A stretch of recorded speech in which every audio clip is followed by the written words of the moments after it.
महाराष्ट्र में विधानसभा चुनाव 20 नवंबर को हुए थे और 23 नवंबर को चुनाव के परिणाम घोषित होंगे।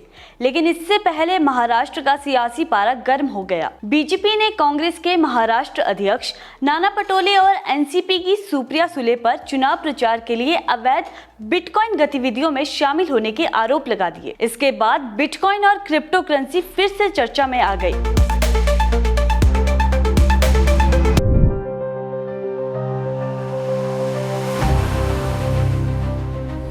बिटकॉइन सबसे अधिक मान्यता प्राप्त क्रिप्टो करेंसी का नाम है, जिसे ब्लॉकचेन तकनीक का इस्तेमाल कर तैयार किया गया है। भारत में क्रिप्टो करेंसी पर प्रतिबंध नहीं है, लेकिन ये कानूनी मुद्रा भी नहीं है। वहीं महाराष्ट्र में विधानसभा चुनाव की वोटिंग से एक दिन पहले यानी 19 नवंबर को भाजपा सांसद सुधांशु त्रिवेदी ने एक प्रेस कॉन्फ्रेंस में बिटकॉइन की हेराफेरी को लेकर एक बड़ा खुलासा किया। बीजेपी ने आरोप लगाया कि एनसीपी की नेता सुप्रिया सुले और राज्य कांग्रेस अध्यक्ष नाना पटोले इस हेराफेरी में शामिल है। सुधांशु त्रिवेदी ने कहा कि कांग्रेस का नारा था कि हाथ बदलेगा हालात, मगर अब दिख रहा है कि हाथ कर रहा है करामात। आइए सुनते हैं उन्होंने प्रेस कॉन्फ्रेंस में क्या कहा। Which is exposing the true face of Mahavikas Aghadi bit by bit, and for this bit by bit exposure, bytes are also available. So in my opinion, it is posing a serious question that how a free and fair election can be conducted. और इससे यह भी बात और स्पष्ट हो रही है कि जो नारा था कि हालात बदलेगा, अब दिख रहा है कि हाथ करामात क्या कर रहा है। एक और बात बहुत साफ दिखाई पड़ रही है कि ये जो मोहब्बत की दुकान है, इसमें सामान और सामान का भुगतान कहां से हो रहा है। आज देश की जनता के सामने एक गंभीर प्रश्न आया है कि कहीं ऐसा तो नहीं कि इस मोहब्बत की दुकान के सामान का भुगतान 7 समुंदर पार से हो रहा हो। जिस प्रकार के तथ्य मीडिया में आए हैं, न्यूज एजेंसीज के द्वारा जिस प्रकार कुछ लोगों का इंटरव्यू, जिसमें कि पूर्व अधिकारी भी हैं, जिस प्रकार की बातें बताई गई हैं, वो लोकतंत्र के लिए बहुत चिंताजनक है। और उससे इस प्रकार के संकेत मिलते हैं कि इस मोहब्बत की दुकान का सामान कहीं दुबई से तो नहीं आ रहा था। और इसलिए इतना ही नहीं, उसमें यह सब भी बताया जा रहा है कि आप आश्वस्त रहिए, हमारी वो सरकार जो कि आने वाली नहीं, वो आएगी तो हम इंक्वायरी भी टैकल कर लेंगे। सोचिए संविधान के बारे में किस प्रकार की बात कही जा रही है और कई बड़े लोगों की बात कही जा रही है। तो हम अब आपके सामने साक्ष्य के रूप में, मतलब बोथ दृश्य और श्रव्य, यानी योर विजुअल एंड रिटन, दोनों चीजें आप स्वयं इसको देखें और उसके बाद मैं महाविकास अघाड़ी और कांग्रेस पार्टी से फिर कुछ प्रश्न पूछूंगा।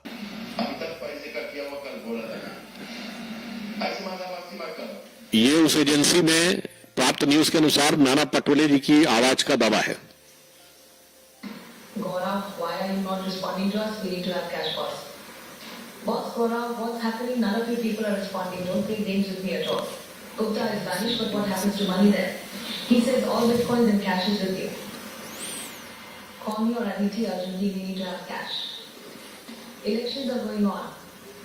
Boss, why don't you go ahead and cash out all the bitcoins? The prices are favorable right now.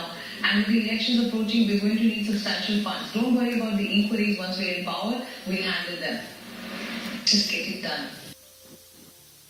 अब आप ये देखिए, जो डीलर ने कहा है चैट्स के बारे में भी, तो वो चैट्स को भी प्रदर्शन कर रहे हैं। इसके बाद जब आप ये स्लाइड्स देख लेंगे तब आपको इस विषय में बताते हैं। इसका मुख्य विषय संक्षेप में 3-4 वाक्यों में बता देना चाहता हूं कि एक पूर्व पुलिस अधिकारी जो एक आरोप में पहले कुछ समय जेल में रह चुका है, उसको एक आरोपी डीलर संपर्क करता है और यह कहता है कि बिटकॉइन का कुछ पैसा हमें ट्रांजैक्शन करना है कैश में।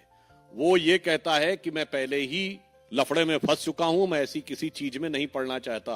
तो वो दूसरा व्यक्ति ये कह रहा है कि नहीं साहब, इसमें बड़े लोग इन्वॉल्व हैं और वो कांग्रेस के महाराष्ट्र के अध्यक्ष नाना पटोले जी का तथा कथित रूप से नाम लेता है और सुप्रिया सुले जी का तथा कथित रूप से नाम लेता है।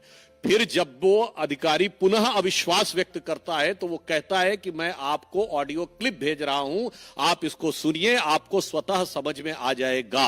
और उस ऑडियो क्लिप में डीलर के दावे के अनुसार वह साफ साफ कहा जा रहा है कि इलेक्शन के लिए हमें पैसा चाहिए और इंक्वायरी की आप चिंता मत करिए, सरकार आएगी तो हम देख लेंगे।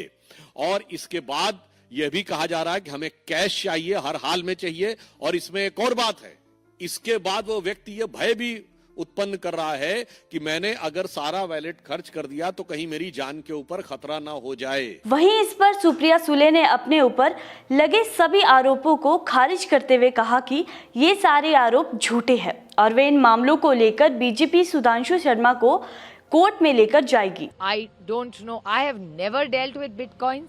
I don't know any Gaurav what? Mehta. I don't know any Gaurav Mehta.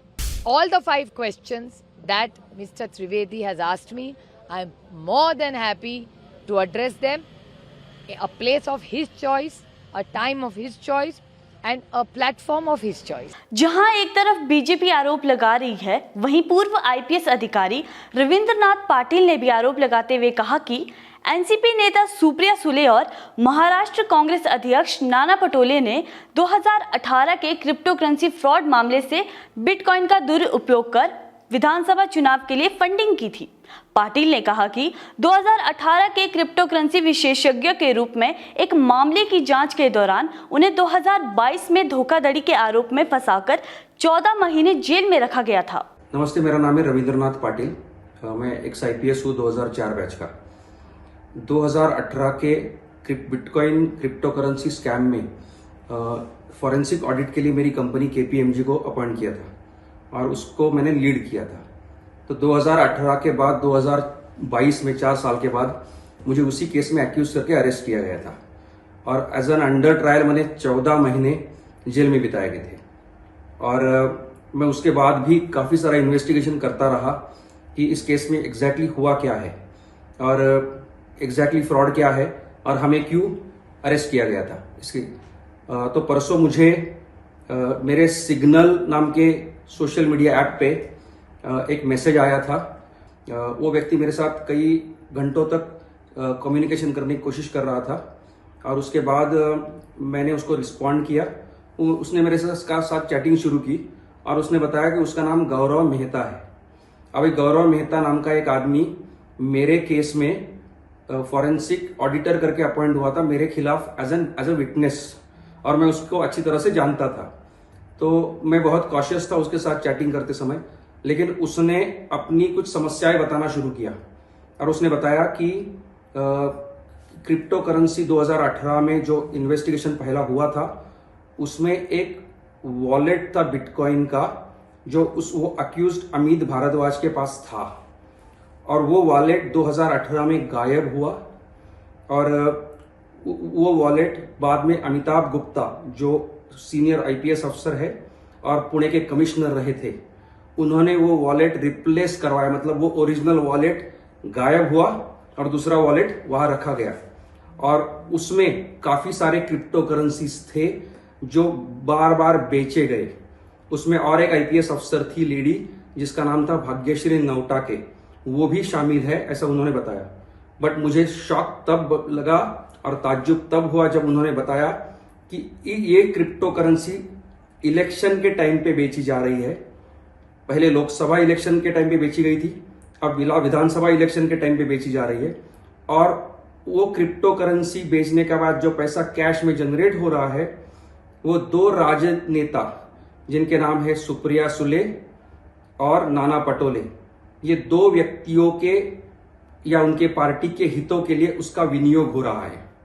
अब मैंने उसके ऊपर भरोसा नहीं किया, लेकिन बाद में उसी सिग्नल अकाउंट से मेरे पास लगभग 10 ऑडियो क्लिपिंग आई। वो वॉइस नोट है जो हम लोग व्हाट्सएप पे या किसी सोशल मीडिया प्लेटफॉर्म पे वॉइस नोट देते हैं। उस वॉइस नोट में 3 वॉइस नोट सुप्रिया सुले के हैं, 1 वॉइस नोट नाना पटोले के हैं, शायद 4 वॉइस नोट अमिताभ गुप्ता के हैं, 1 वॉइस नोट भाग्यश्री नौटाके का है और 1 वॉइस नोट खुद गौरव मेहता का है।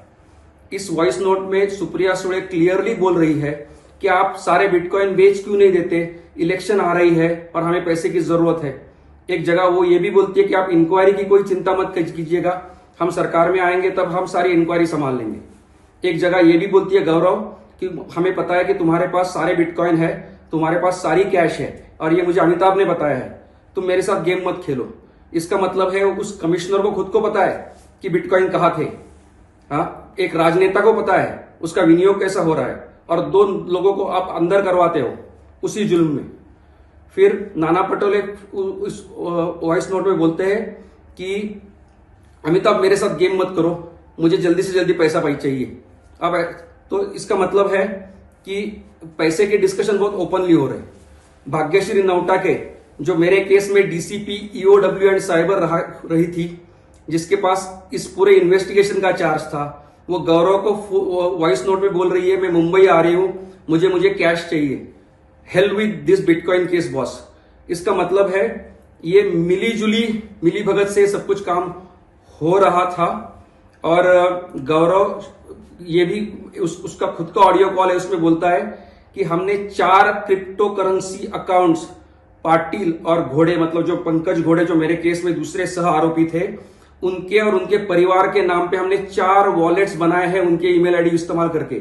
और वो खुद बोल रहा है कि इसके बाद कोई इन्वेस्टिगेशन होता है तो वो लोग पकड़े जाएंगे, हम नहीं जाएंगे, कोई हमारे पास पहुंच नहीं पाएगा। अब इस मामले में सीबीआई ने बुधवार को महाराष्ट्र में 6,600 करोड़ रुपए के कथित बिटकॉइन घोटाले की जांच शुरू कर दी है। बाकी देश और दुनिया की खबरों के लिए जुड़े रहिए इनॉक्स न्यूज के साथ। चैनल को सब्सक्राइब करना ना भूले।